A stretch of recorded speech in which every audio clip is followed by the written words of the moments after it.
Hello, beautiful people of the internet, and welcome back to 10 Minutes of Astrology. I'm your favorite host and Nostradamus wannabe, Shay KMB, here to give you the truth about your future. And today we're going to be talking about Venus in Scorpio in 2029. And this is a really interesting reading. I've added some stuff today that I don't talk about. And I will also say that this time period doesn't feel like it's about Venus and your relate. There feels like there's other things that are at the forefront, that it's not as much about Venus right now. So if it seems like this time period passes pretty under the radar, well, that's what Venus in Scorpio is doing things underhanded and in the darkness and in the shadows that nobody really notices or sees. So this could be some sort of background playing in your relationships, in the way you love, how that's not going to be your focus. You see it, you can recognize it, especially Scorpios, you can analyze it, but I don't think that it's like a main player whatsoever. So Venus is the planet of love and relationships. Scorpio is the sign of the scorpion, and they have a couple of different animal associations. Their body part is the genitals, and their planet that they rule is actually Pluto, which is the first alignment that we make here in Aquarius at 8 degrees. This is a square. Now, Venus goes into Scorpio approximately September 10th, 2029. And so I'm not discussing kind of anything that happens between that first entrance and up to 8 degrees. But then we have a square here. Well, Scorpio is the original ruler of Pluto. Anytime that there is a negative aspect with a planet to its home sign, it's not going to be as difficult or as tough as it could be if there was a square anywhere else. So this square is our relationships and being kind of under the radar, not really noticed. Like, yes, it is intense and it's driven in a much different way. It's Scorpios to me are technical. They are, the ones that plan their revenge 10 years from now, and you'll never know. But this square here is how you love in that possessiveness in that regard, because you have to remember that Sharon is also here with Pluto, which represents possessive in relationships. And this is Venus. So we have aspects. We have aspects here. So whatever you are basically possessing over or trying to control in your relationships, especially your friendships here, is what's really going to stand out.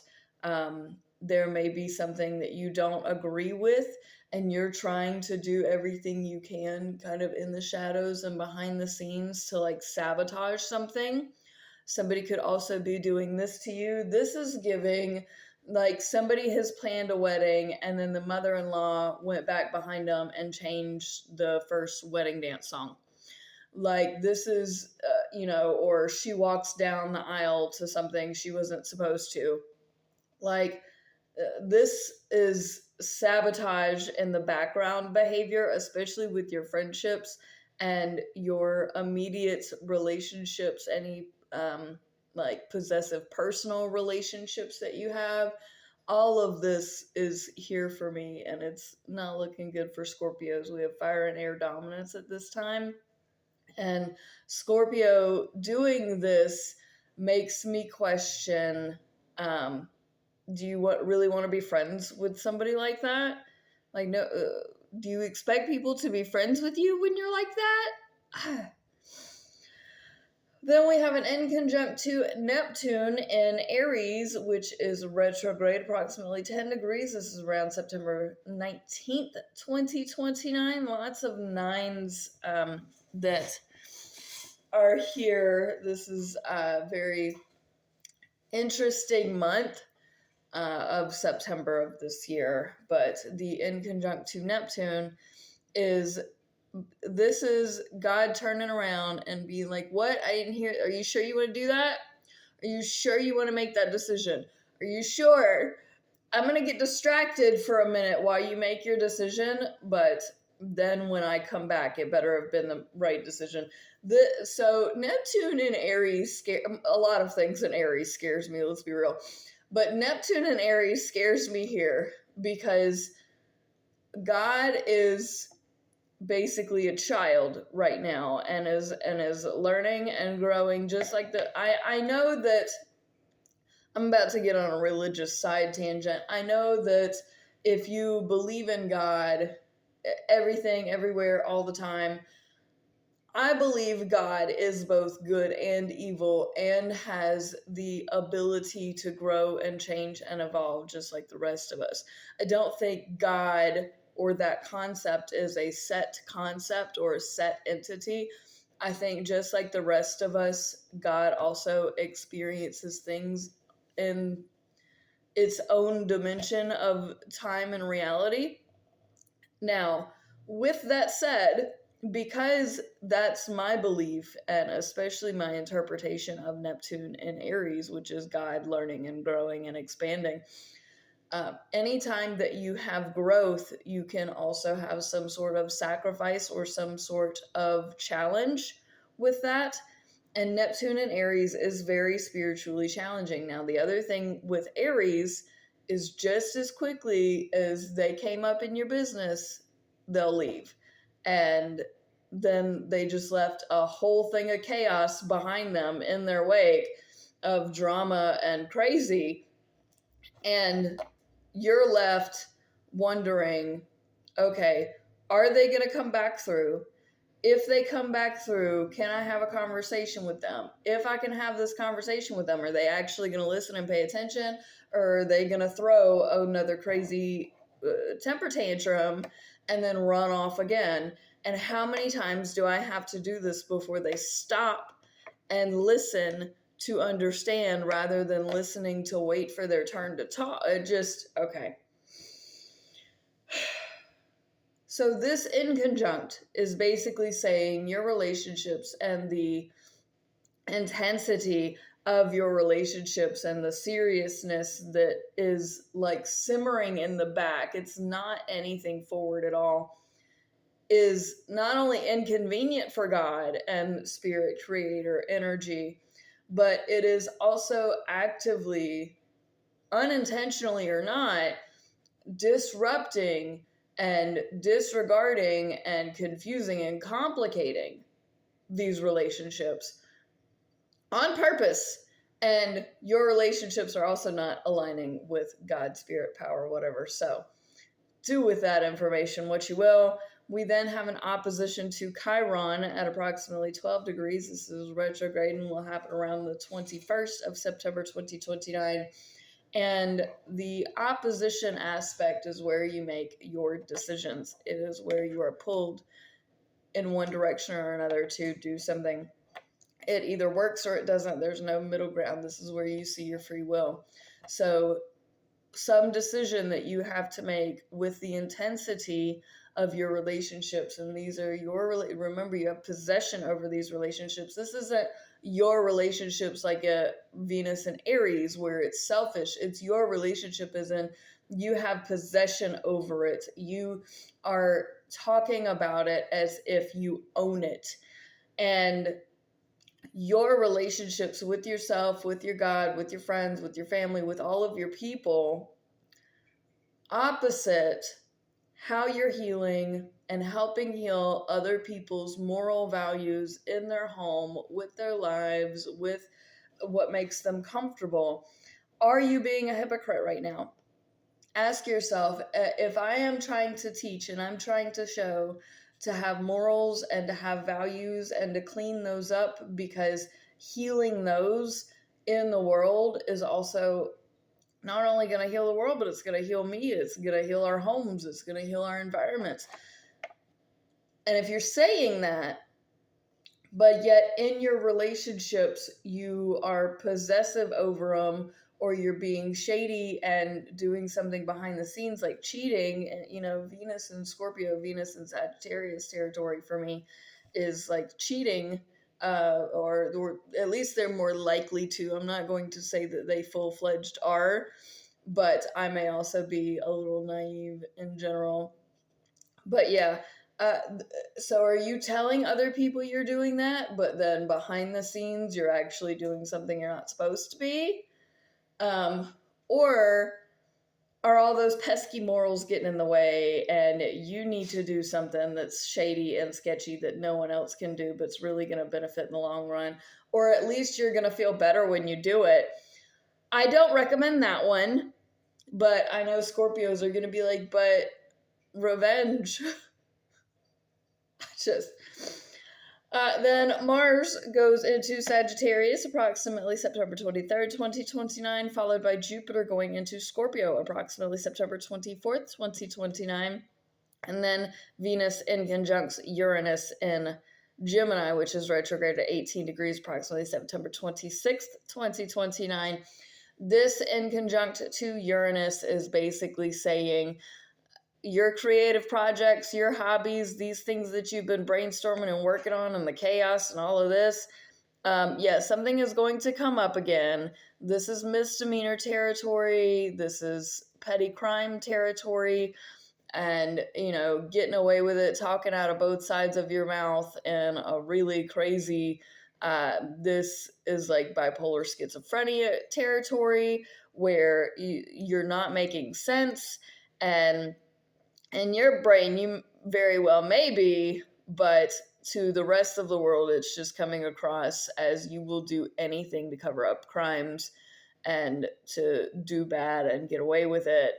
And it's very, to Capricorn like me, this is distasteful. This is not polite society, but it is what it is. Then at approximately 24 degrees around October 2nd, 2029, we have an opposition to Saturn, which is retrograde in Taurus.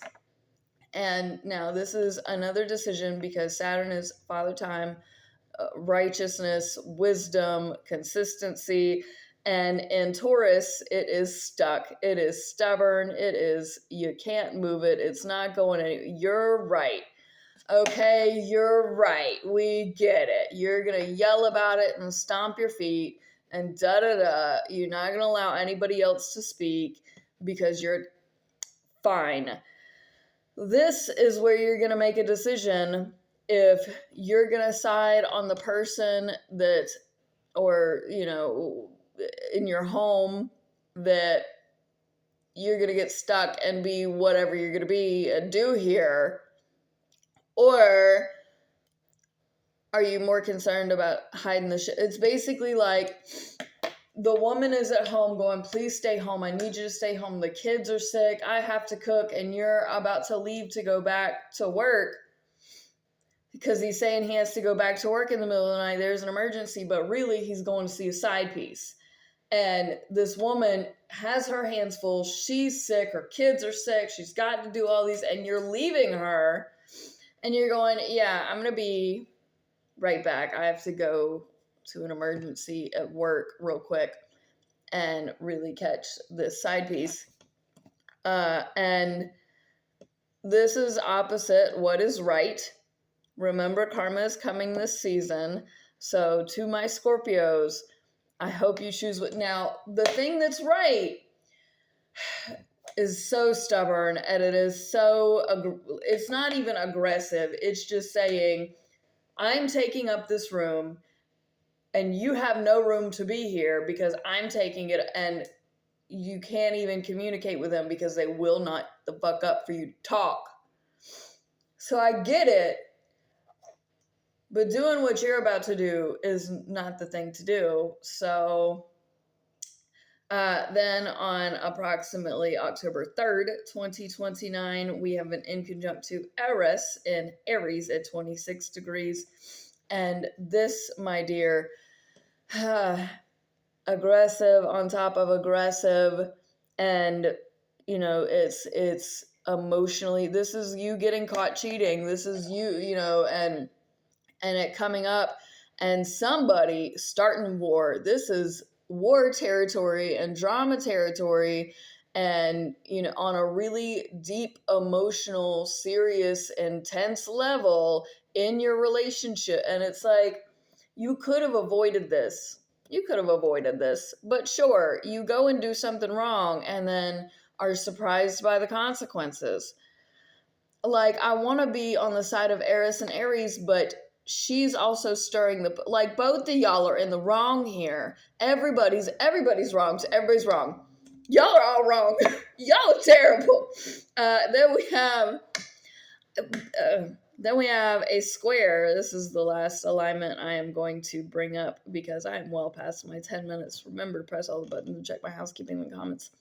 The last alignment I'm going to talk about is to Pandora, which I have not been paying attention to at all of this time, but that's at 27 degrees of Leo. So you done open this box, this very extravagant, beautiful, gorgeous, expensive box, and then you on the box. And you expect Leo not to get upset, and then Scorpio is going to play pretend like they didn't do it, and they didn't do anything. You know, they were trying to get their revenge in and their karma in, like to mess with this person, and then is going to get surprised when they get found out. They're going to lie about it. They're going to deny. They're going to say they didn't do it. They're going to throw everything at the wall to see what sticks. And Pandora and Leo, you open this. You open this. Who opened this? You open this, because this is a whole can. And you're surprised now that it's open what the consequences are. And then you're going to tell everybody you didn't open it and be a hypocrite. How? Then Venus goes into Sagittarius approximately October 7th, 2029. I have got to go. Remember to press all the buttons. Peace out, fam. Much love.